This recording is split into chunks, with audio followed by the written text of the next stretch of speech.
अस्सलाम वालेकुम। आज हम बात करेंगे हीमोग्लोबिन के बारे में। हीमोग्लोबिन हमारे खून का हिस्सा है। जिस्म की हर रग में हर जगह पे ऑक्सीजन पहुंचाना इसकी ड्यूटी है। हमारे जिस्म में अगर एचबी की कमी हो जाए तो ऑक्सीजन की कमी हो जाती है।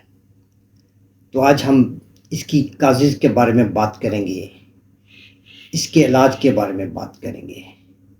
क्या क्या अलामात की किस वजह से एचबी कम होती है और इसकी क्या क्या इलाज किए जा सकते हैं, आज उन्हीं के बारे में बात होगी। तो आइए चलते हैं अपने मौजू की तरफ।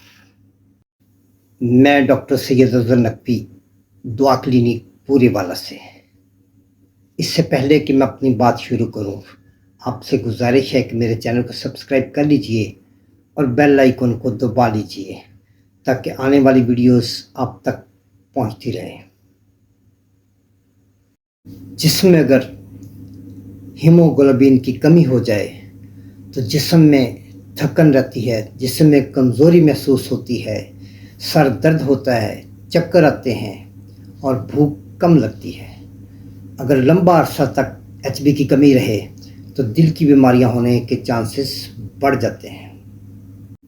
जिस्म में एचबी की कमी में 3 वजूहात होती हैं जिसकी वजह से जिस्म में एचबी की कमी होती है। नंबर 1 आयरन, नंबर 2 B12 और नंबर 3 फॉलिक एसिड। अगर जिस्म में ये 3 चीज़ें कम होंगी तो एचबी कम हो जाएगी। इन 3 चीज़ों को पूरा कैसे किया जा सकता है? आयरन के लिए सब्ज़ पत्तों वाली सब्जियों का ज़्यादा इस्तेमाल करें, जैसे पालक, जैसे साग वगैरह। इसी तरह फॉलिक एसिड और B12 की कमी को पूरा करने के लिए तो कॉमन चीज़ें हैं, जैसे ये जानवरों से मिलती हैं, जैसे गोश्त, दूध और अंडे।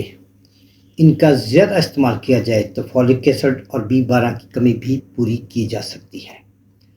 हाँ, कुछ पेशेंट्स ऐसे होते हैं जो कि जानवरों का गोश्त और दूध और अंडे नहीं इस्तेमाल करते।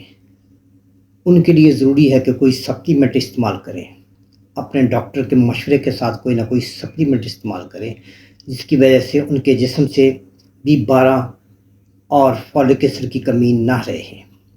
अपने डॉक्टर से रजू करें और फ़ौरन कोई ना कोई मेडिसिन लें। मुझे उम्मीद है कि आपको मेरी वीडियो पसंद आएगी। ख़ुद भी देखिए और अपने दोस्तों के साथ ग्रुप्स में शेयर भी कीजिए। मुझे इजाज़त दीजिए। अल्लाह आपका हामी नासिर हो।